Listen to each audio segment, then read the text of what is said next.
Welcome to Screw the Commute, the entrepreneurial podcast dedicated to getting you out of the car and into the money. With your host, lifelong entrepreneur and multimillionaire, Tom Antion. Hey everybody, it's Tom here with episode 466 of Screw the Commute podcast. Now, I don't talk much anymore about things related to SEO, search engine optimization, other than the simple basics. But if you're going to work on SEO, getting backlinks are worth your time and can pay off faster than virtually any other SEO technique you can do. Plus, I'm going to show you how to ethically spy on your competitors' backlinks and turn that spy research into cash for you. That's what I'm going to talk about today. Now, I hope you didn't miss episode 465. It was another one of my Ask Me a Question series where I covered the Zeigarnik principle, very powerful, PDF and Kindle ebooks, social media and building an email list, hiring good people, and a crowdfunding book. And I even talk about Britney Spears. How about that? All right. How'd you like me to send you big checks?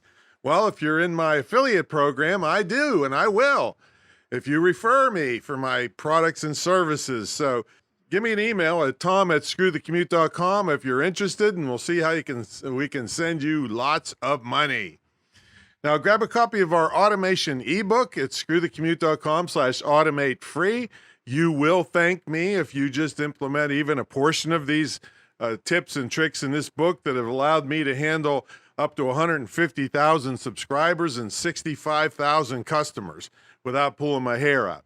So you will love this book. Grab it at screwthecommute.com/automate free.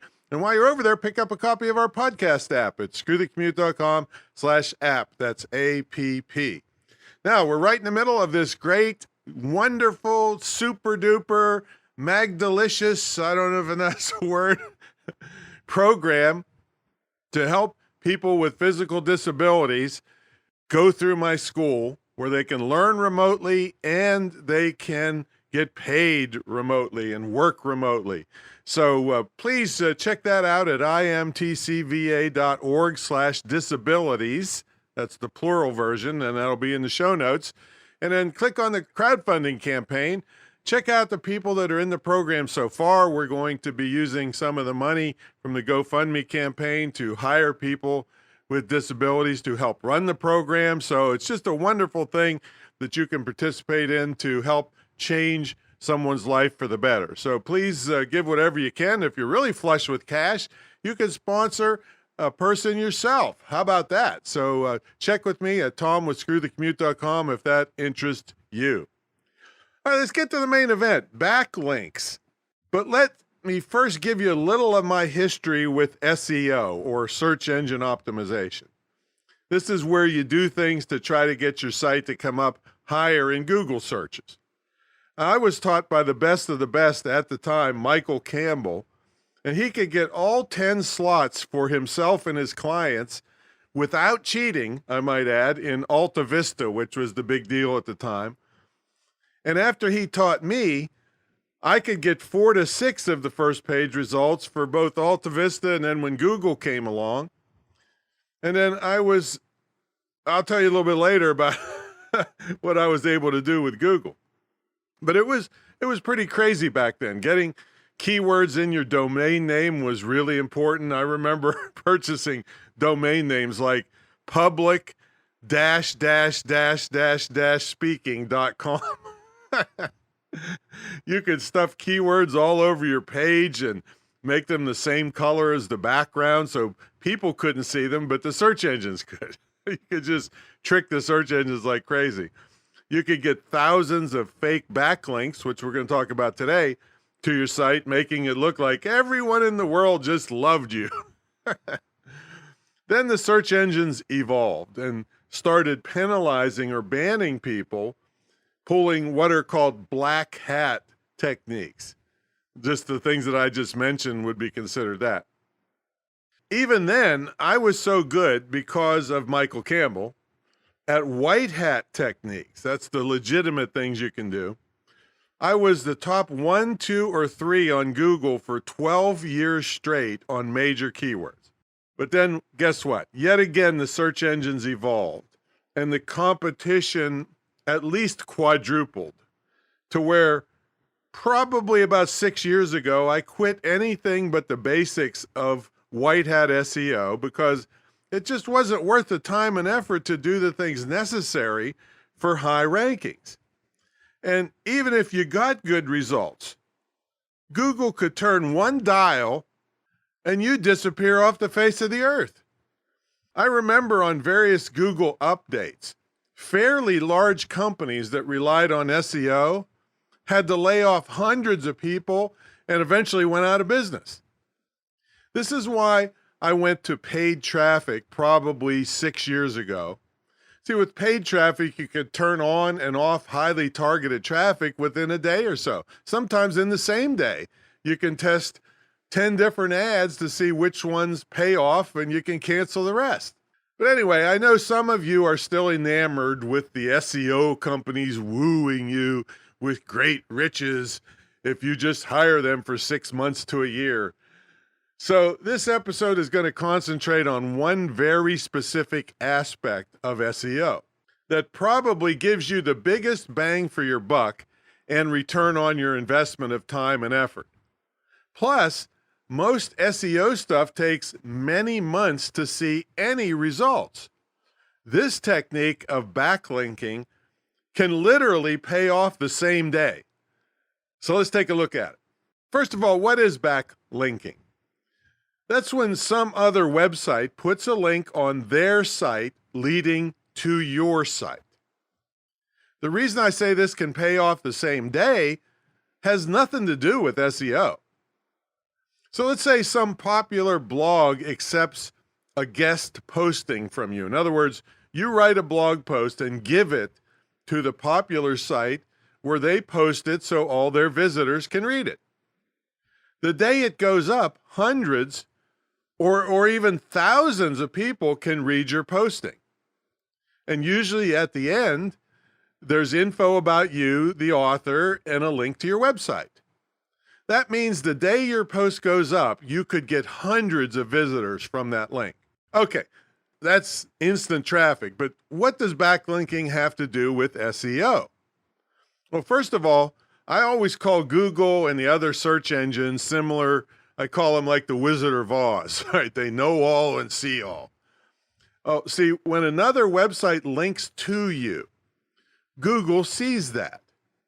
And Google thinks if someone bothered to link to your site must be pretty good. So it raises you in the rankings. It's like that site voted for you as being great. If hundreds of sites start doing the same thing, and that is linking to your site, Google says, wow, that must really be a good site if so many people are linking to it.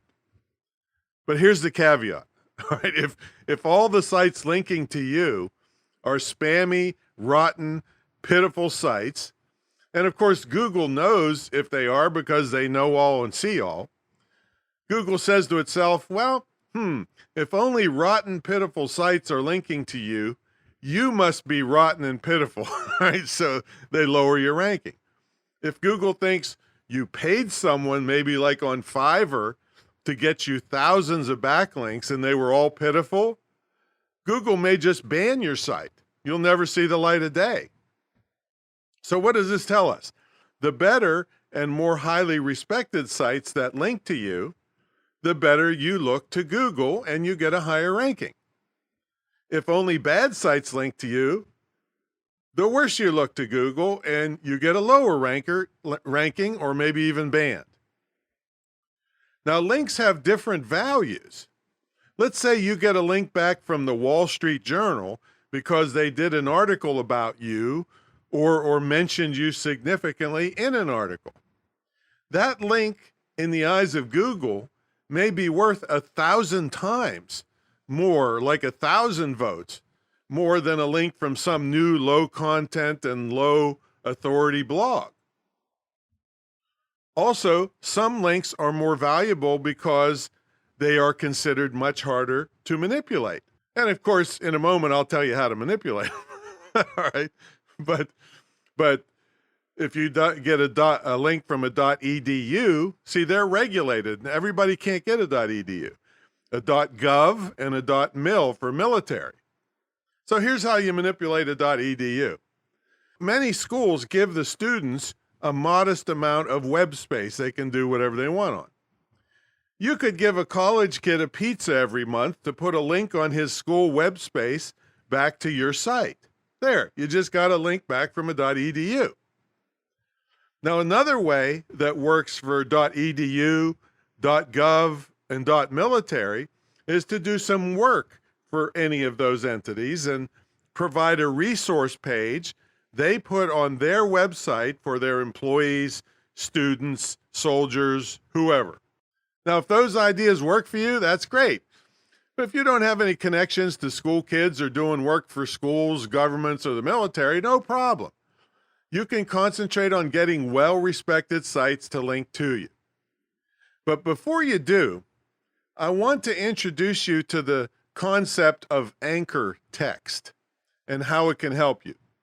Now, before I explain anchor text to you, I want to remind you of why I harp on keyword research so much. Anchor text is another instance where your keywords are really important. And I covered keyword research in episode 1 and 130 of this podcast. So what's anchor text? I'm sure you've experienced anchor text thousands and thousands of times and didn't know it was anchor text. Anchor text is text you can click on, which takes you to some other web page. You've probably also noticed that if you hold your mouse over clickable text, you can usually see a long, crazy-looking link, which is the destination and tracking link that you'll be taken to on some other web page, or shopping cart would be another place it might take you. So why is your use of anchor text important? Well, from a simple practical point of view and from a usability standpoint for your visitor, you don't want to put a long, crazy-looking link on your web page or even in an HTML email because it looks terrible and those crazy links can scare people from clicking. Now, from an SEO standpoint, words in your anchor text are given a greater significance. In other words, they look more important. That's why it's important for links on your website to have important keywords in them, even the ones that, the ones that go into other pages of your website. You can certainly use anchor text. Don't overdo it though, because Google came out a few years ago and said, hey, if you do everything perfectly, we don't trust you. So just do it naturally when you want to show people where they're going to go on your site. On your site, it's easy for you to manipulate the anchor text. The problem comes when someone is linking back to you. You don't have control of how they link back to you. So an example would be, you could link back to this podcast website, screwthecommute.com, by typing in, on your website, https://www.screwthecommute.com. And I would be appreciative if you did that. But here's how excited I'd get about it. Oh, well, all right, thanks, appreciate it. Okay, all right. Now, so if you we're gonna link back to me and you used anchor text like entrepreneurial podcast or entrepreneurship podcast, and it would still go to the same exact link, screwthecommute.com. Here's how excited I'd get.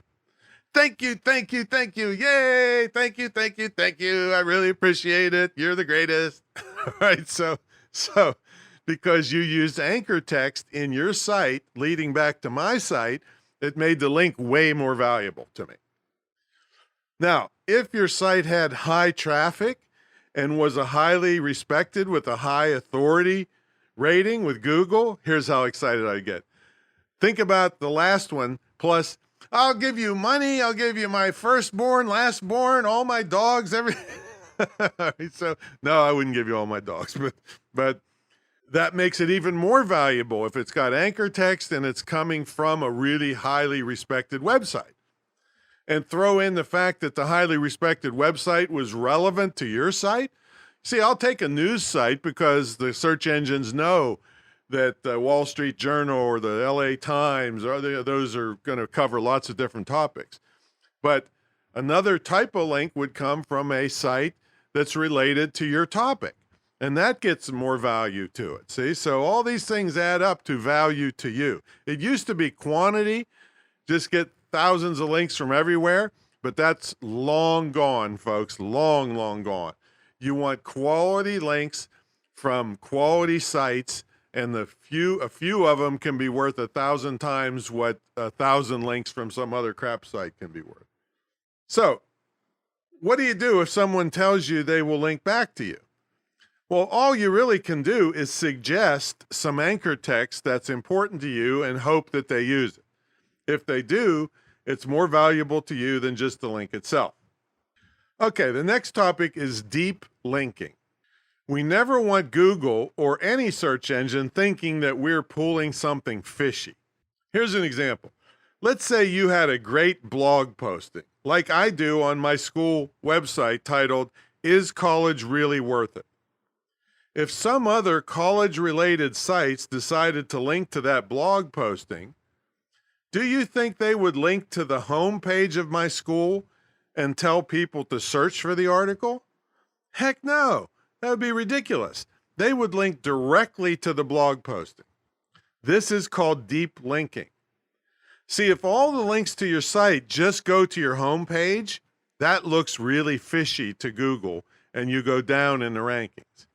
Having links from other sites going deep into the various pages of your site makes you look like you are legit and have lots of good information throughout your site, which raises your ranking.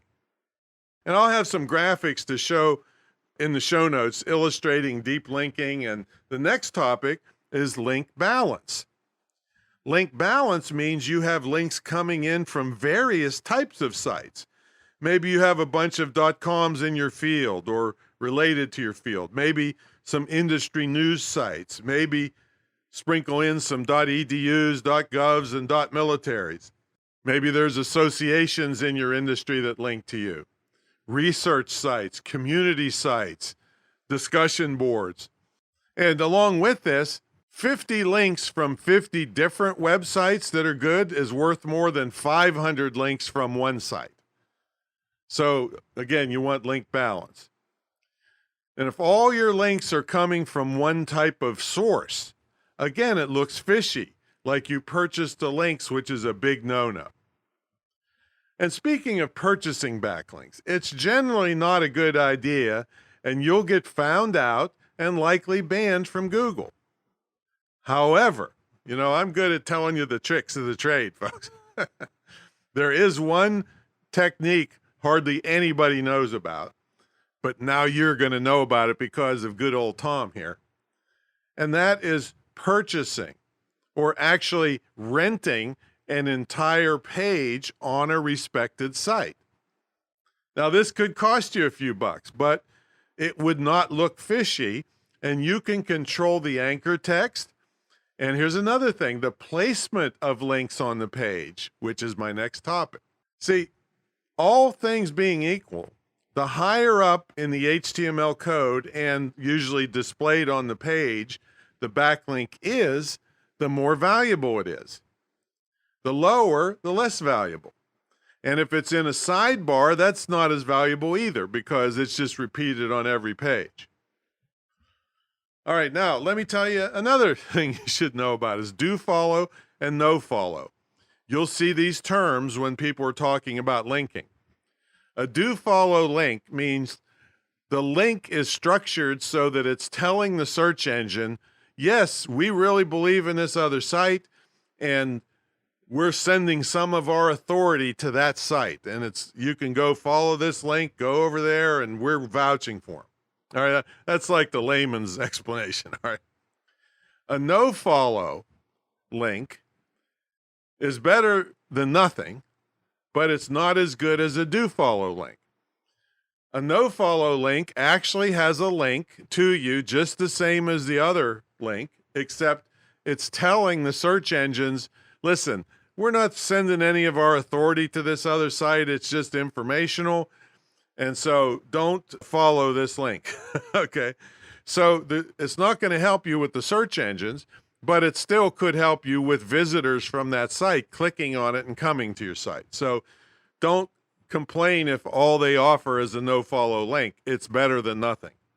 But do follow is better because the search engines come and give you credit for it. And also, I kind of mentioned it earlier, the relevance of the site to you matters.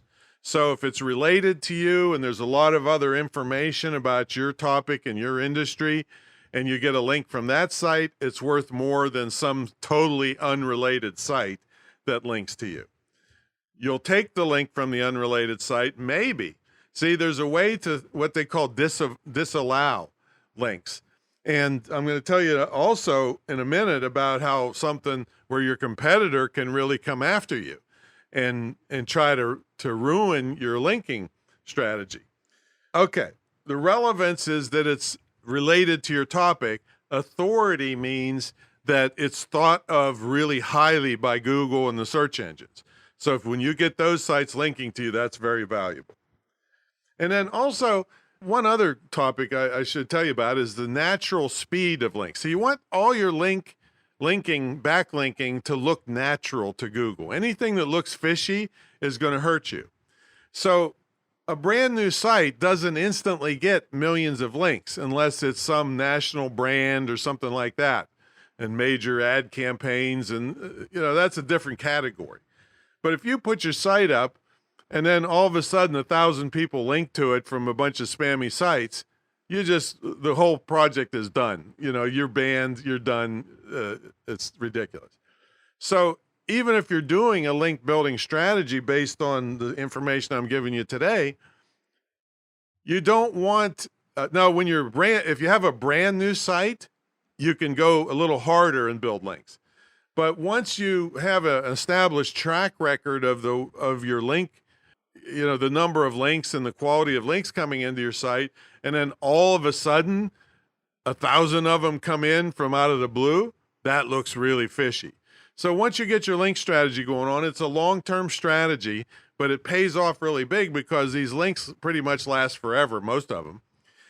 But don't, if you're getting 20 new links a week, don't go to 600 the next week, because that's going to look fishy. So that's natural speed of link building. Now I want to warn you about a way that your competitors are going to try to screw you over. Now, in a minute, I'm going to tell you about some link checking tools. This will allow you to evaluate your website and see what links are coming into it. But it'll also let you spy on your competitors. I'll talk about that in a minute. And there'll be a link in here with a bunch of the tools that we're talking about. So what a negative link attack is without you knowing it, some competitor goes out and goes to Fiverr or somewhere and buys thousands of spammy, rotten links, but they don't send them to their own site. They send them to your site. All of a sudden, thousands of spammy links hit your site. Of course, who sees it? Google and the other search engines.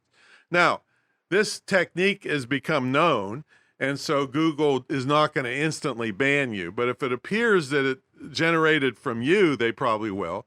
But if it appears that and how they know this kind of stuff is far beyond my mental capacity. But they're not going to instantly ban you. They're going to keep watching. Because if you've been naturally, nicely building links over time and have a good track record, and then all of a sudden a bunch of rotten links show up, they might think this is a negative attack on you from a competitor. So if it's not hurting your search ranking, forget about it. If it is, there's tools with Google you can disallow these links. This is why you can't just ignore your website forever and think, oh, well, I wonder what's going on. Not only will your plugins go bad, you'll get hacked and not know it. People will be using your web your website to send out spam email to other people and you don't even know it. So you can't just set it and forget it on these things. I don't care what kind of website you have, these things need to be addressed. But that's a way that somebody else can screw you over with a negative link attack. All right, so let's talk about getting links. Well, one thing obvious is super high quality content will naturally grab people to link to it. The problem with that is it's too slow usually if you don't have a lot of traffic to start with. What you got to keep in mind is you got to market your content. If you put a great blog posting up, go to these sites that you want to link to you and tell them about it. And a percentage of them will if it's really high quality. Unique content will get a natural linking. Sometimes it's called link bait. And an example I have is when I first got into the protection dog business, I couldn't understand anything the trainers were talking about. It wasn't just plain old, foofy dog training. It was all kinds of equipment and things and, the techniques that I had no idea. So I figured I'm going to research this, and I started a glossary. So an industry glossary would be an example of link bait. It's so cool, nobody else is going to probably reproduce it. They'll just link to it. See, so that's an example of link bait. Infographics get a lot of traction with linking. People will link to your infographics if they're good quality. Now, spying on competitors. Why do I even put it here? Well, the reason I put it here is because we're trying to get you to find places that could link back to you.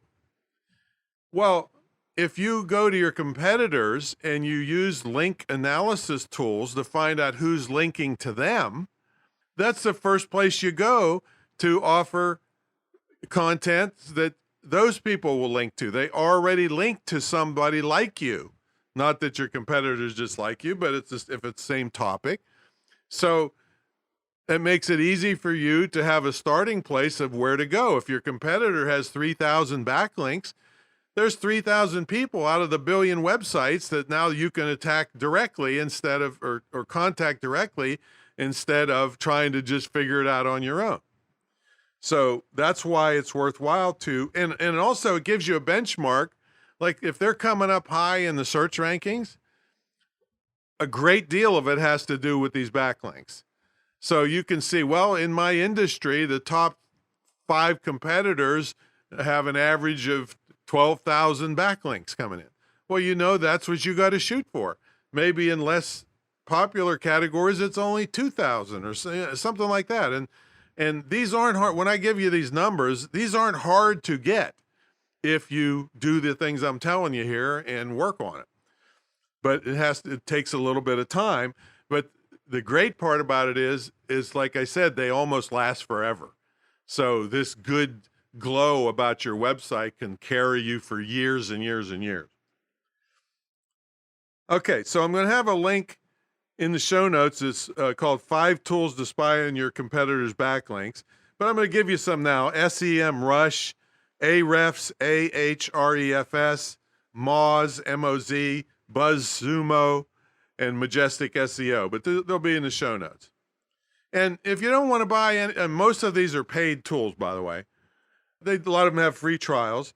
But if you don't want to use any tools and you're super tight budget, just search out your competitor's name and see all the other websites that person showed up on. Let's say they've been actively putting blog postings out.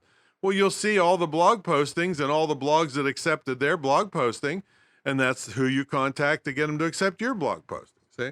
So that costs nothing.